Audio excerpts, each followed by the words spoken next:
各位历史爱好者，今天我们要拆解的是终结秦王朝统治的巨鹿之战。这场战役里，手握5万楚军面对40万秦军围困的项羽，为何能凭破釜沉舟的决绝，一举击溃秦帝国最后的主力？是秦军的外强中乾，还是项羽的以勇破局？接下来，我们就沿着时间线，从战前的诸侯未战到巨鹿的血战逆转，一步步看清这场以少胜多背后的完整棋局。1. 战前棋盘，秦军的最后威势与诸侯的畏缩不前。要理解巨鹿之战，得先看清开战前的天下棋盘。秦末农民起义爆发后，陈胜、吴广虽率先起兵，却很快兵败身亡。此时反秦大旗主要由楚、齐、赵等旧6国贵族后裔与将领扛起，而秦王朝为镇压起义，派出了最后的王牌军，由少府章邯率领的刑徒军与中郎将王离率领的长城军。章邯此前已击溃陈胜、项梁，杀得起义军节节败退。王离则率领蒙恬留下的长城精锐，专门对付北方的赵国起义军。2支秦军会师后，总兵力达40万，直扑赵国都城韩。赵王歇与将领陈余、张耳抵挡不住，只能放弃韩东，退守巨鹿。王离率20万长城军将巨鹿团团包围，章邯则率20万大军驻守在巨鹿南边的棘原，一边筑垒防御，一边负责抢草运输，形成围城打援之势。只要诸侯军前来救援，就先由章邯军阻击，再由王离军从城内出击，企图将反秦势力一网打尽。消息传到楚怀王处，楚军内部陷入两难。项梁刚战死不久，楚军士气低迷，若不救赵，秦军灭赵后必会转而灭楚。可秦军势大，出兵救援又怕重蹈项梁覆辙。最终，楚怀王决定分兵2路，一路由刘邦率军西进，趁秦军主力在河北之际偷袭秦都咸阳；另一路由宋义为上将军，项羽为次将，率5万楚军北上救赵。可宋义是个畏秦如虎的谋士，他率军行至安阳后，就下令驻军不前，一停就是46天。他想等秦军与赵军两败俱伤后，再坐收渔利。可这一拖，不仅让巨鹿城内的赵军强草将尽，也让楚军士兵怨声载道。2. 临阵易帅，项羽的逐宋夺权与楚军的士气重振。项羽见宋义按兵不动，多次劝解：赵国危在旦夕，我军应火速前进，与赵军内外夹击，必能打败秦军。若再拖延，秦军灭赵后势力更穷，我们连余力都捞不到。可宋义不仅不听，反而嘲笑项羽匹夫之勇，还下令凡是强硬好斗、不服指挥的将士一律斩首。这道命令彻底激怒了项羽。当时楚军士兵多是江淮子弟，北方寒冬已至，士兵们冻饿交加，而宋义却在帐中摆酒作乐，与诸侯使者宴饮。11月的一天清晨，项羽趁进帐禀报军情之机，拔剑斩杀宋义，并手持宋义首级走出帐外，对将士们喊道：宋义与齐国勾结，企图谋反，楚怀王密令我诛杀他。将士们本就不满宋义，又惧怕项羽的威猛，纷纷跪地高呼：愿听将军指挥。项羽随即派人向楚怀王禀报诛杀宋义的经过。楚怀王虽不满，却也无力约束项羽，只能任命项羽为上将军，统帅全军。项羽掌权后，第一件事就是整顿军纪，将宋义的亲信斩杀，提拔作战勇猛的将领，又开仓放粮，让士兵们饱餐一顿。短短几天，楚军士气从低迷不振并为锐不可当。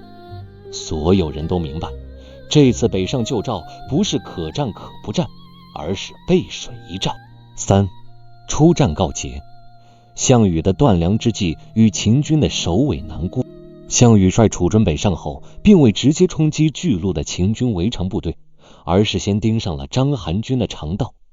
他知道王离军包围巨鹿已数月，抢草全靠章邯从棘原运送，只要切断强盗，王离军必会陷入困境。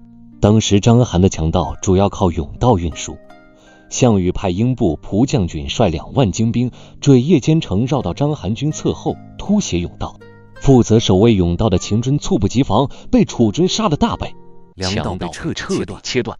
消息传到王离军中，士兵们顿时慌了神。此前秦军墙草充足，士兵们作战毫无后顾之忧。如今强道被断，大家都怕饿肚子，军心开始动摇。章邯得知强道被袭，即率军反扑，企图重新夺回甬道。可项羽早已率主力赶到，与英布、蒲将军两路夹击章邯军。章邯军虽有20万人，却多是临时征调的刑徒，战斗力远不如长城精锐。面对楚军的疯狂进攻，很快溃败，只能退守棘原，与楚军形成对峙。这一战不仅切断了王离军的墙草，更打破了秦军不可战胜的神话。此前围观的诸侯军看到楚军击败章邯，个个惊叹不已，却仍不敢出兵相助。4. 决胜时刻，破釜沉舟与巨鹿的血战逆转。解决了章邯军的威胁后，项羽终于率楚军主力直面王离的20万长城军。开战前，项羽做了一个惊世骇俗的决定，命令士兵们皆沉船、破釜赠、烧庐舍、持番日墙，把渡河的船全部砸沉，把做饭的锅碗全部砸破，把营帐全部烧掉，每个士兵只带3天的口粮。他对将士们喊道：我们这次进攻没有退路，打赢了就能活下来，打输了就是死路一条。你们敢不敢跟我一起杀进秦军，救出赵国？楚军士兵见项羽如此决绝，个个血脉必张，纷纷高呼任随将军死战。随后项羽率5万楚军如同猛虎下山般扑向秦军阵地。王离军虽是长城精锐，却因粮道被断，军心动摇，面对楚军的疯狂进攻，竟难以抵挡。楚军士兵个个以一当十，左手持盾，右手挥剑，见秦军就杀，连秦军的营垒都被冲破数处。王离见阵脚大乱，急忙调集兵力反扑，可楚军根本不给他重整队伍的机会。项羽亲自冲锋在前，所到之处秦军纷纷溃散。英布、蒲将军则率部攻击秦军2翼，切断秦军的增援路线。这场战斗从清晨打到黄昏，秦军尸横遍野，血流成河。王离的弟弟王洛战死，王离本人被楚军俘虏。围观的诸侯军看到这一幕，个个获得胆战心惊。他们从没见过如此勇猛的军队，也从没见过如此惨烈的战斗。等到秦军溃败后，项羽召集诸侯将领进帐，这些将领进帐时，个个双膝跪地，匍匐前进，连抬头看项羽的勇气都没有，纷纷表示愿听将军调遣。从此，项羽成为反秦诸侯的总盟主，威望达到巅峰。5. 战后余波。秦王朝的崩溃与楚汉的格局奠基。巨鹿之战结束后，秦王朝的命运已注定终结。章邯率残部退守棘原，虽仍有10余万兵力，却因王离军全军覆没，墙草匮乏，再也无力反击。秦二世胡亥派人斥责章邯作战不利，章邯怕被治罪，又见秦王朝内部赵高专权，朝政混乱，最终在公元前207年7月率军向项羽投降。至此，秦帝国最后的军事力量彻底瓦解。而刘邦则趁秦军主力被项羽牵制在河北之际，顺利西进，于公元前207年10月兵临咸阳城下。秦王子婴出城投降，秦王朝灭亡。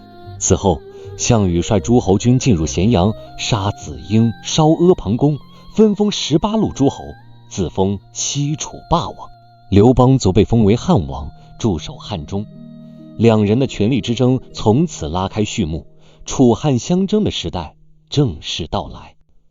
回望巨鹿之战，我们会发现，项羽不是输在兵力不足，而是赢在破釜沉舟的决绝与临阵指挥的勇猛。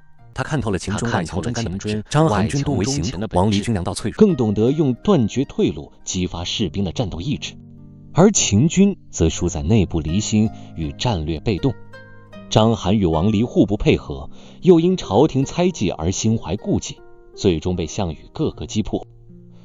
这场战役不仅灭亡了秦王朝，更告诉后世，在战争中，有时勇气与决绝比兵力多寡更重要。